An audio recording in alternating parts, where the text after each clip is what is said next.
Salve, salve, meus queridos amigos, sejam muito bem-vindos a mais um Gravado na História aqui no canal TQSP. O canal Tinha Que Ser Preto, o canal que traz pretos inspiradores e suas histórias inspiradoras. E se você ainda não é inscrito no canal, então se inscreva, compartilhe com os amigos, ative as notificações e comentem os nossos vídeos, porque somente assim, juntos somos muito mais fortes. E o Gravado na História de hoje traz a história do Almirante Negro, o homem que lutou pelo fim dos maus-tratos aos marinheiros produzidos pela Marinha do Brasil. Vamos conhecer a história desse preto inspirador? João Cândido Felisberto, também conhecido como Almirante Negro, foi um militar brasileiro da Marinha de Guerra do Brasil, líder da revolta da Chibata em 1910. João Cândido nasceu em 24 de julho de 1880 na província de São Pedro do Rio Grande do Sul, atual estado do Rio Grande do Sul. Filho dos ex-escravos João Felisberto e Inácia Cândido Felisberto, nasceu na fazenda Coxilha Bonita, que fica no vilarejo de Dom Feliciano, o quinto distrito do município de Encruzilhada, que fora distrito do Rio Pardo até 1849. João Cândido começou sua participação política cedo, aos 13 anos, quando lutou a serviço do governo na Revolução Federalista do Rio Grande do Sul, no ano de 1893. Apresentou-se ainda com 13 anos, em 1894, na Companhia de Artífices Militares e Menores Aprendizes do Arsenal de Guerra de Porto Alegre, com recomendação de atenção especial, escrita por um velho amigo e protetor de Rio Pardo, o então capitão de fragata Alexandrino de Alencar, que assim o encaminhou àquela escola. Em 1895, conseguiu a transferência para a Escola de Aprendizes de Marinheiros de Porto Alegre. Teve uma carreira extensa de viagens pelo Brasil e por vários países do mundo nos 15 anos que esteve ativo na Marinha de Guerra. 17 anos, se contarmos os 2 anos de prisão após a revolta. Muitas delas foram em viagens de instrução. No começo, recebendo instrução e depois dando instrução de procedimentos de um navio de guerra para marinheiros mais novos. A partir de 1908, para acompanhar o final da construção de um navio de guerra encomendado pelo governo brasileiro, centenas de marinheiros foram encaminhados ao Reino Unido. Em 1909, João Cândido também foi enviado para lá, onde tomou conhecimento do movimento realizado pelos marinheiros russos, em 1905, a bordo de um couraçado, reivindicando melhores condições de trabalho e alimentação para os marinheiros.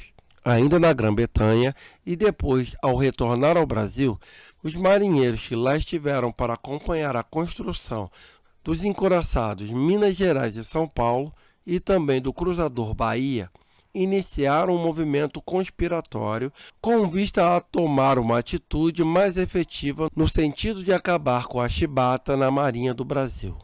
Tornou-se muito admirável pelos companheiros marinheiros que indicaram por 2 vezes para representar o deus Netuno na travessia sobre a linha do Equador e muito elogiado pelos oficiais por seu bom comportamento e pelas suas atividades, principalmente como timoneiro. Era o marinheiro mais experiente e de maior trânsito entre os marinheiros e os oficiais, a pessoa indicada para liderar a revolta na opinião dos demais líderes do movimento. O uso da chibata como castigo na Marinha do Brasil já havia sido abolido em um dos primeiros atos do regime republicano, o Decreto número 3, de 16 de novembro de 1889, assinado pelo presidente Marechal Deodoro da Fonseca.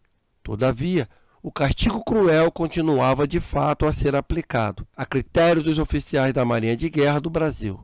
Num contingente de 90% de negros e mulatos, centenas de marujos continuavam a ter seus corpos retalhados pela chibata, como no tempo da escravidão. entre os marinheiros insatisfeitos com o baixo soldo, com a má alimentação e principalmente com os degradantes castigos corporais, crescia o clima de tensão. Esgotadas as tentativas pacíficas e propositivas dos marinheiros, incluindo uma audiência de João Cândido no gabinete do presidente anterior, Nilo Peçanha, e na presença do ministro da Marinha, Alexandrino de Alencar. Sem qualquer providência efetiva para o fim dos castigos físicos, os marinheiros decidiram que iriam fazer uma revolta pelo fim do uso da chibata em 25 de novembro de 1910. Entretanto, menos de uma semana após a posse de Marechal Hermes da Fonseca, o marinheiro Marcelino Rodrigues de Menezes foi punido a 21 de novembro com 250 chibatadas, aplicada na presença de toda a tripulação do encoraçado Minas Gerais.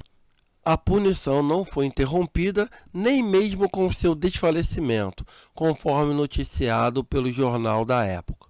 Esse fato antecipou a data programada de 25 para 22 de novembro de 1910. Seria na noite deste dia, porque o comandante do navio Minas Gerais, o capitão João Batista das Neves, dormiria fora do navio. E então, os marujos tomariam posse das armas, dominariam os oficiais em seus camarotes e teriam controle do navio-mãe e depois de todos os demais que estavam na Baía de Guanabara. Entretanto, o comandante Batista das Neves voltou mais cedo do que eles esperavam. E um marinheiro mais descontrolado partiu para cima de um oficial de serviço, pois não queria mais o adiamento da revolta. O comandante ouve o barulho, assim como outros oficiais, e todos eles vêm para o convés. Mesmo aconselhado pelo marinheiro Bulhões a se abrigar, Batista das Neves diz que não sairia de bordo do navio, insistindo em tentar fazer os marinheiros formarem e obedecerem às ordens. Os marinheiros, já muito exaltados, ao ver que o comandante feriu um dos marinheiros, começam a jogar objetos nele. E, por fim, um marinheiro dá-lhe um tiro na cabeça. Morrem no Minas Gerais, além do comandante, mais 2 oficiais e 3 marinheiros. Durante o combate, morrem mais um oficial e um marinheiro no navio Bahia, sob responsabilidade do marinheiro Francisco Martins, e um oficial no navio São Paulo, sob responsabilidade do marinheiro Manuel Nascimento.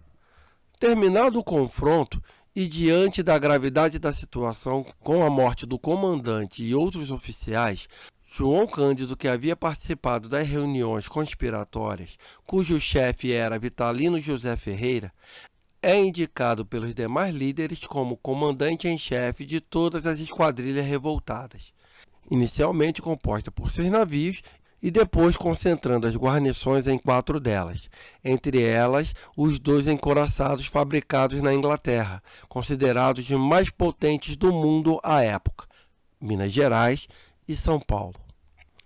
No dia 22 de novembro de 1910, João Cândido, ao assumir por indicação dos demais líderes o comando geral de toda a esquadra revoltada, controla o motim e faz cessar as mortes, e envia radiogramas pleiteando a abolição dos castigos corporais na Marinha de Guerra Brasileira.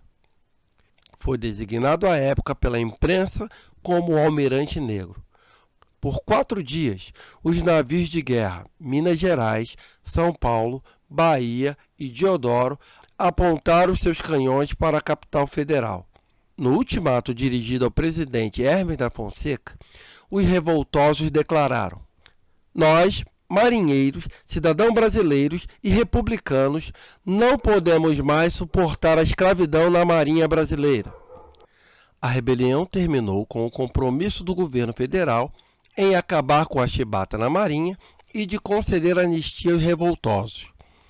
Entretanto, em 28 de novembro, dia seguinte ao desarmamento dos navios rebelados, o governo promulgou um decreto permitindo a expulsão dos marinheiros que representassem riscos, descumprindo assim o que havia sido acordado pelo texto da Lei de Anistia aprovada no dia 25 pelo Senado da República e sancionado pelo presidente Hermes da Fonseca, conforme publicado no Diário Oficial de 26 de novembro e levado a bordo do Minas Gerais pelo capitão Pereira Leite.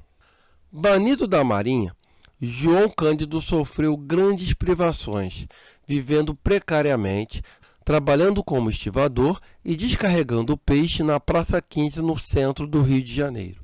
De acordo com sua ficha, nos 15 anos em que permaneceu na Marinha, foi castigado em 9 ocasiões, preso entre 2 a 4 dias em celas solitárias, a pão e água, além de ter sido rebaixado 2 vezes de cabo a marinheiro. Sua ficha registra ainda 10 elogios por bom comportamento nos 3 meses que antecederam a revolta.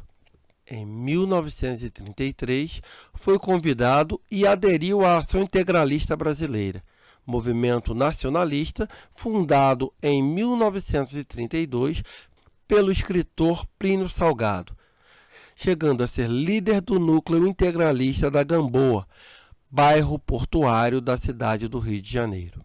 O Almirante Negro, como João Cândido ficou conhecido, teve ao todo 11 filhos ao longo de 3 casamentos. Discriminado e perseguido pela Marinha até o final de sua vida, recolheu-se no município de São João de Meriti, onde aproximou-se da Igreja Metodista. Passou mal em casa e foi levado ao Hospital Getúlio Vargas, na capital do Rio de Janeiro, onde morreu em 6 de dezembro de 1969, aos 89 anos, vítima de câncer.